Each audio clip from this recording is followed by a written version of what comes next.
Hello and welcome back to Tyranny. Let's interrogate more of people here. No, they won't. She's still not willing to talk to us. Why is there a beastman being held here in Halfgate? Back when the town was primarily a market from farmers, stone-stalkers worked as beasts of burden. They did the hoeing and the plowing mostly, and they learned not to complain. But the Cairn incited them with a full idea to take back the lands of their ancestors, and they've been nothing but raving and violent ever since. Not long ago, that one up there was dragged into town by a group of settlers and cows. He was covered in blood, a wild thing. We've done our best to look the other way, but seems they won't be satisfied to leave us be. Now they're out hunting us, just beyond our own city gates. You assume the beastman's guilt. How do you know he was hunting a human? He's a beastman, it's what they do. Humans kill humans, is what humans do. Even now, Garrus's packs hunt each other, while also hunting humans called tearsmen to extinction. I do prefer to keep my nose out of these things, but if you feel certain enough about the beastman's innocence, you might consider doing something about it. You don't Can't say. do that. Oh, of course you can. Just one more person up here we can talk to. Hopefully we can speak to them. Warm regards, Master Fatebinder. How do you do? I haven't seen many folks the likes of you around here. Then again, most of the folks I've been bumping into lately are of the Scarlet Corps. They're not the likes of anything but rotten. Anything I can do for a nice lady like you? What are your thoughts of the captured beastman? Would you find him guilty? You bet your britches I would. That beast's as guilty as they come. Look it, his fur's still matted in the blood of his victims. The settlers what went missing 2 weeks ago, no doubt. He reeks of it. He lives the lives he stole. Some folks believe we ought to consider his side, but there ain't no point to it, miss. Even if he ain't the one that did it, those beasts are a threat to our survival. I would not the noose myself for the time come.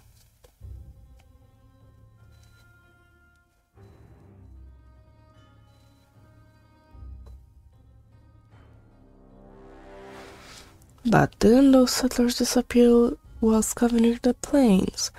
Any number of things could have happened to them in such a dangerous landscape. You think they would fail or starved?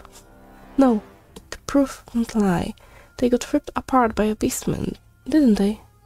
I mean, that is, you don't really think he's innocent, do you, good miss?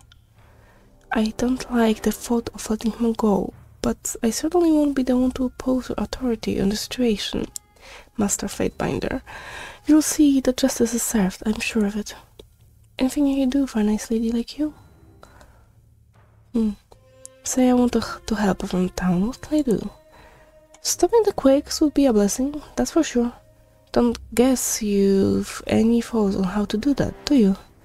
The Scarlet Corps claim to have a plan. Before you kill them, catching herself, she coughs uncomfortably before dabbing at the corner of her mouth with another drag.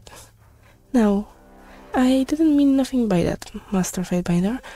Even if you hadn't come along, I wouldn't trust much in Corps' promise. Sure, they've others out there in the Stone Sea, but who knows what they're capable of, if anything. What can you tell me about the Scarlet Corps' presence here? Only that they've been mucking about, stirring up trouble for weeks, trying to conscript a lot of us. I'm glad you rid us of them. The gentle folks didn't like their methods, Master Fatebinder. Granted, some preferred the company of the Corps to the disfavored, and I don't blame them. If all the Corps wanted was to save the land, as they proclaimed, I would be happy to aid them, too, but with the way they were seeking to swell their ranks, I think they've got another agenda in the Stone Sea. And what would that be? Everyone knows there's Earthshakers camped at Howling Rock. Whatever they're tinkering with there, the Scarlet Chorus want to stop it. Or maybe they just want to cause bloodshed. Either way, they would need bodies for an attack, wouldn't they? What can you tell me about the Disfavored's operation at Howling Rock? A group of Disfavored entrained themselves at Howling Rock not so long ago. Them Earthshakers won't leave no matter what they've tried. She sniffs primly, indignant at the remembrance. Whatever they're doing to that rambling Archon, it's making the earthquakes worse. We'd be happy to be rid of them, if only to claim the land. Okay, that's all.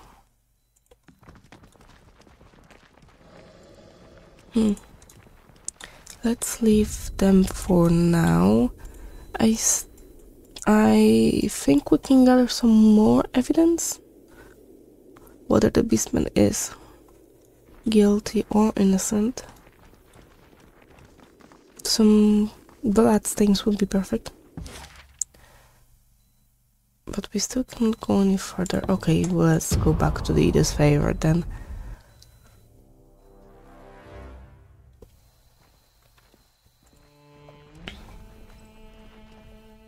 Speak up, madam. Really?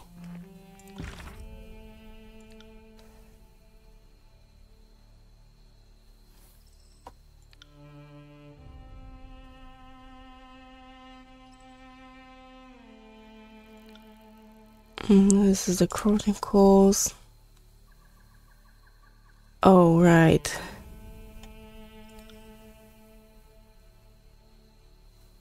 You have checked Mashrai, Sedics and Redics, they will update you on what needs to be done in Stancy. Apparently they have nothing to say. But okay, we'll go to Halfgate, we'll go back to the Spire. But honestly, from the evidence we've got, he's innocent. What can I tell you? The evidence, the lack of evidence, if anything.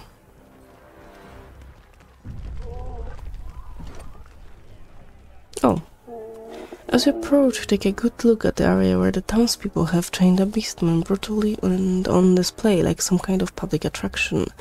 He watches his tormentors, visibly exhausted and weary, battered and bloodied, and stingy of urine and old meat. This is how I would see the miserable creatures, humbled and instructed in their place, to offer them anything more than invites anarchy.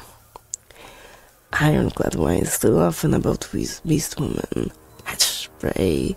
Now is now time to provoke kills in shadow. She has a point. Shut it, Barrick. Good. And pleased Alpha the kills in shadow has chosen side of Beastwoman. We'll not stop hunt when time has come.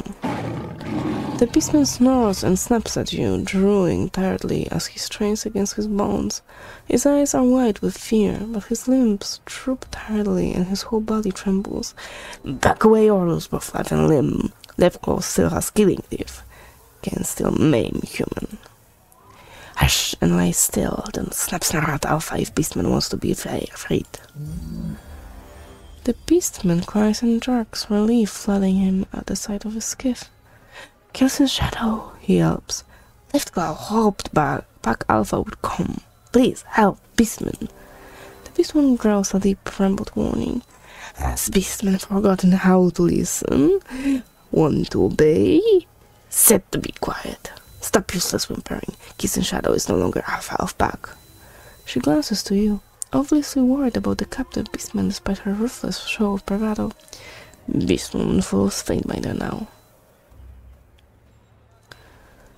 It's okay. I'm a friend. Are you badly hurt? The Beastman perks up, hope flooding him at your words. He struggles and whines anew, near frantic despite his exhaustion. Help! Help! Please, help, Beastman! Humans claim Beastman killed settlers, but Beastman has only hunted brown boar. Stone stalkers don't eat meat from humans. Tell settlers! He growls, angry and afraid. Leftcoat is crook hunter, tracked boar for tribe, but got bit by a more near reach to human den. Bled and bled. They would have to rip through leg. Then sun woke up and humans came, howling threats.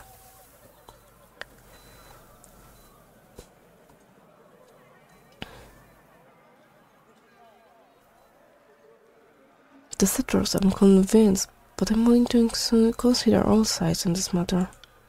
The beastman's eyes dart between you and the crowd. Yes, let's go speak through. Perhaps human will free beastman. What fate has human decided?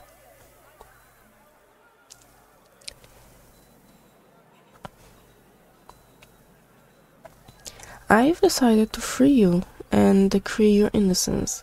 Leave here, quickly. The settlers will kill you if you linger. Really? It's true? He whimpers and quivers with gratitude, eyes darting in search of the easiest escape route. Let's go and forget help from human.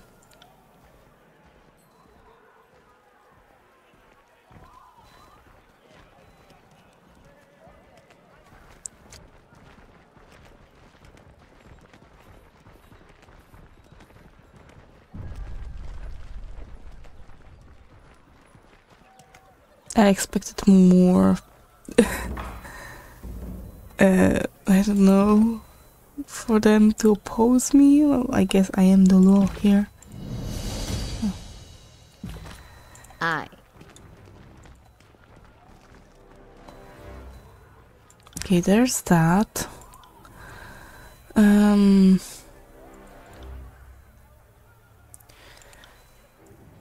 Okay, let's speak to theirs, I guess.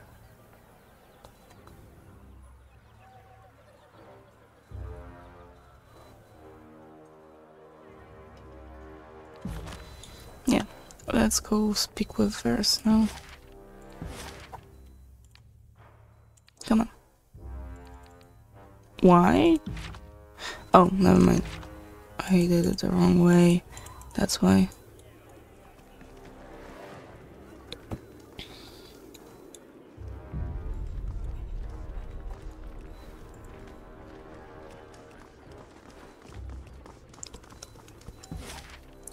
Those scavengers are probably dead either way.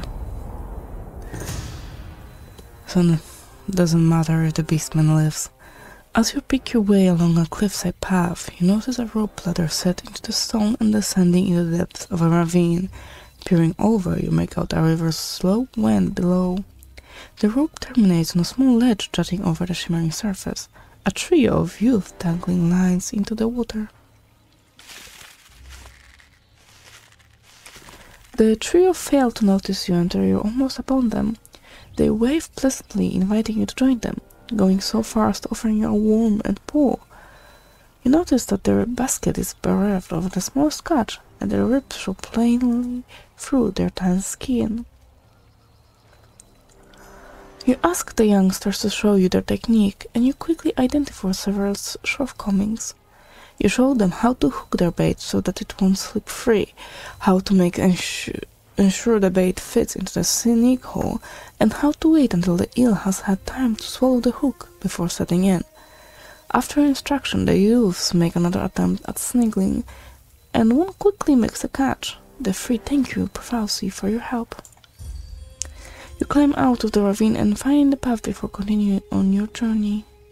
Well fed. Great. That's always welcome.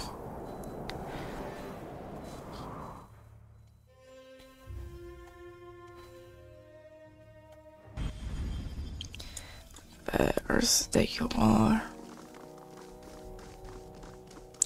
And maybe we should speak with Lantry as well. Couldn't help but notice the bird from Cacophony. Vera smirks as you approach, scrutinizing you with her mismatched gaze. How would you know where the bird came from?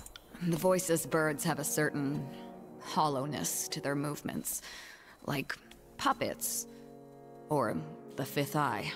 She chuckles, running a hand down her hair feathers. But seriously, you're not the voice's favorite person in the tiers. This missive must be good. Want to read it? Maybe summarize it for me?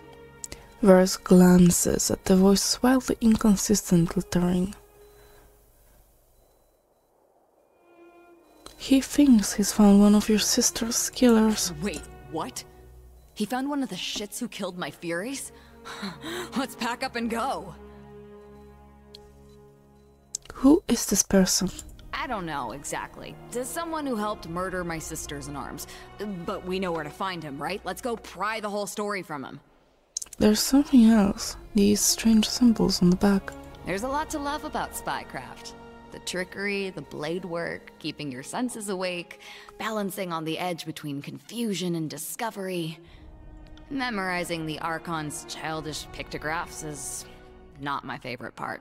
She examines the parchment, frowning. Malfora. She's one of Harshion's people. Bit boring, but gossipy in the way that pays.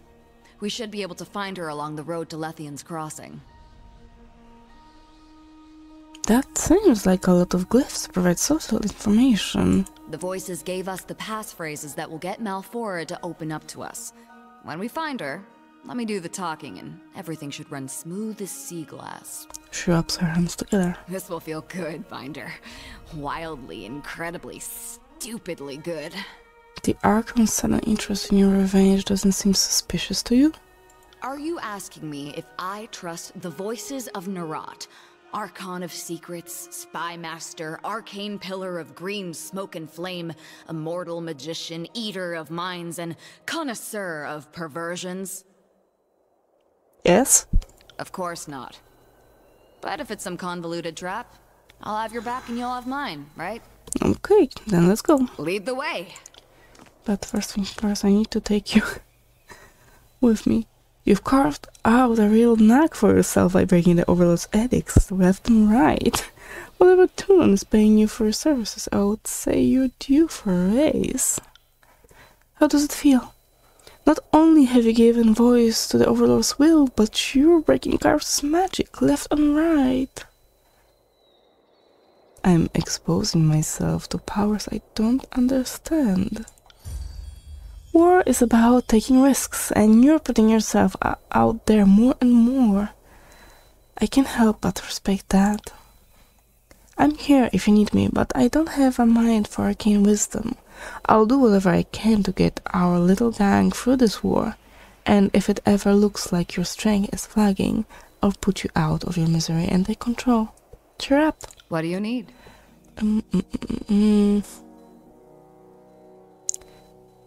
Yes. Point me in the right direction. I'll cut down whatever I find in my path. I think we'll swap you with Barik for now. Be seeing you, Fatebinder. I find him a little bit too... not lawful, but... I don't know how to say it. He is way too full of ash for my liking. You're not using spells. You're using blades. I sure might as well.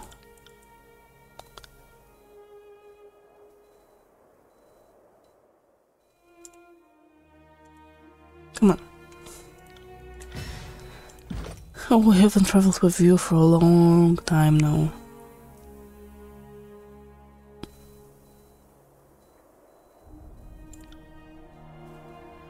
Vera swaps position with an enemy and then stabs them with each of her weapons. Yeah, she's gonna be dual wielding a lot.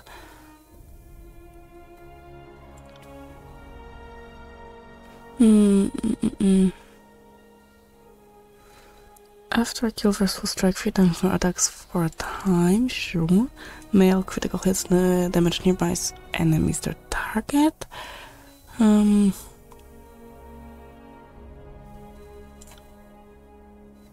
Guilty increases weapon damage while dual wielding, I love that.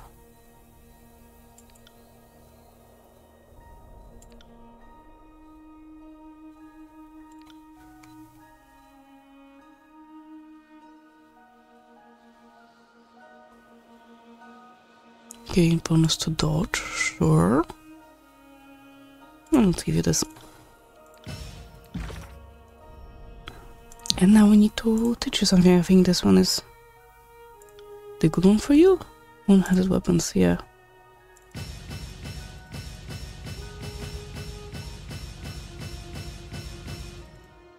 Man. Maybe some athletics.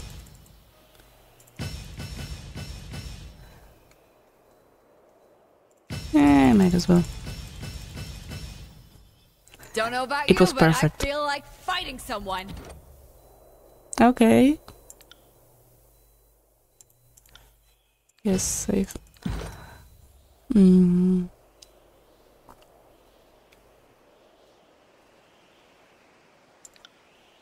Let's give you Furious Rush and this Printing Death. Yep.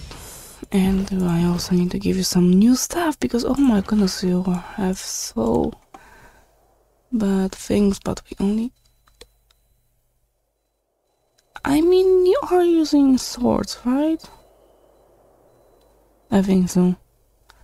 So, this one-headed sword for you.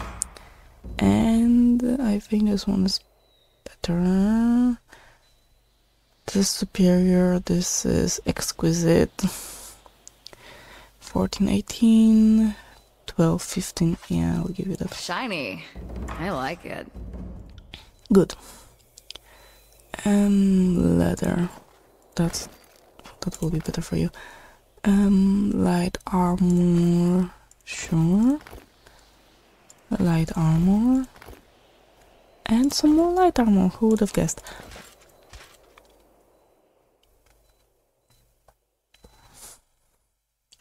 And we have another thing for you. Oh, it can only be equipped by Lantry. Oh, that's interesting.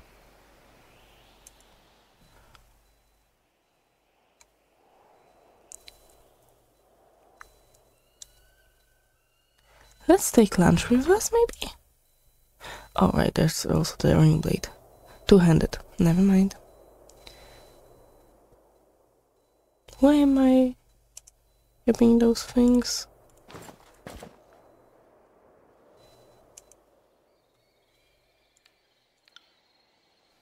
I will equip it, of course.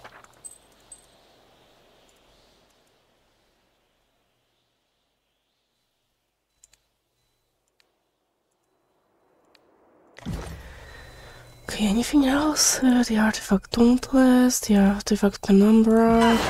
I see you there. Okay, I think we are ready to go meet the whoever at Merchant's Crossing.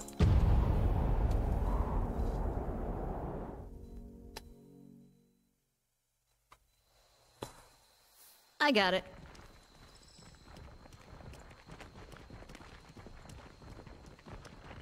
Before we talk to you, I'll steal from you, thank you, and I will save.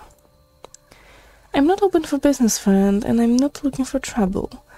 Basila in Elephan's Crossing expects me with this shipment shortly. Wouldn't want to keep her waiting. The merchant watches you warily as you approach, a heavy pack hanging from her shoulders. Soft and well-fed, this one, but look at her stance. She can handle herself. Verse takes a woman in with a long, appraising gaze. Excuse me? The merchant blinks. Quit the act, give us what we need to know. What did I say? I said let me handle this. You must have me mistaken for someone else, I assure you. Oh, fine. The road to Stalwart is paved in iron. The farmers of Azure are mostly air, she nods with relief. Yet their papers aren't aflame. Sorry about the formalities. If word got back to the voices that I was cutting corners on security, let's just say I prefer my tongue in my mouth and my bowels in my... well, bowels, I guess? She shakes her head. I know you. You were the governor of the crossing, right? I doubt you remember me. Traders come and go. I'm Malfora. She opens her hands to you, palms out. What do you have for us? Right, Malfora glances between the two of you before her eyes settle on Verse. The man you're interested in calls himself Crocus. No idea whether that's what his mother named him. Showed up in the crossing a few months back, picking fights and looking for rings. He ran afoul of the garrison, and they stomped the pants gravy out of him. That quieted him down for a bit, but when he started casting around for work again, he boasted of this victory against the band of furies during the war. Is he still at the crossing? You would think a story like that would scare off any potential employers, but Arisa's never been the brightest thing on the rope. She shakes her head. Who is Arisa? A cloth dealer originally out of the Azure, runs a circuit from the crossing to the brothers and down into the calmer edges of the Blade Grave. He hired Crocus and a few others last week, claiming he needed extra protection for his daughter. Why had he brought his daughter to the crossing in the first place? Overlord only knows. How do we find him? Luckily for you, I'm very good at what I do. Malfora smiles and produces a scroll from her pack. He usually goes to Stalwart by way of the Ocean Spire, but he's gotten east to make time and avoid the beasts. She wraps a knuckle on a thick black line. Your best bet is to wait for him here, at Hunter's Respite. She points to a position just south of Haven. I'm supposed to wait for him and hope he shows up? If you want to catch Crocus, yes. Asa's taking the southern road out of Haven, so he'll almost certainly stop there. He's never made a great secret about it being his favorite resting stop around these parts. And what can you tell me about Hunter's Respite? A smooth stretch of wilderness far enough off the trade road to dissuade raiders, but near enough to avoid losing much time. The isolation recommends it, but not much else. Honestly, the Respite's starting to get too well known as a stopover. I give it a year before thieves start hitting it. What's your role in all this? Just who are you exactly? Mostly I'm open ears. Came up in the bastard deer, but made for Haven when I could leave home. She twitches, then waves off a bag that buzzes past you.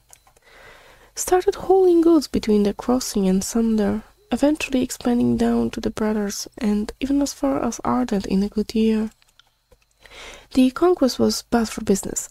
By then, though, I heard and knew a lot more than I did before, though I could turn a profit swapping information with the Archon. I thought right.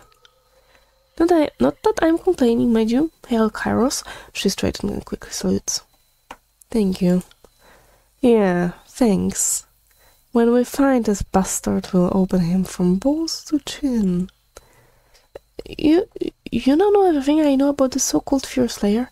If you have any other questions, you'll have to ask someone else. Malfora bows informally at the waist. Okay, and I think we'll go to the Hunter's Respite, but I'll end this part here. Where was it? Oh, here. So, for now, thank you very much. Stay alive and see you soon. Bye.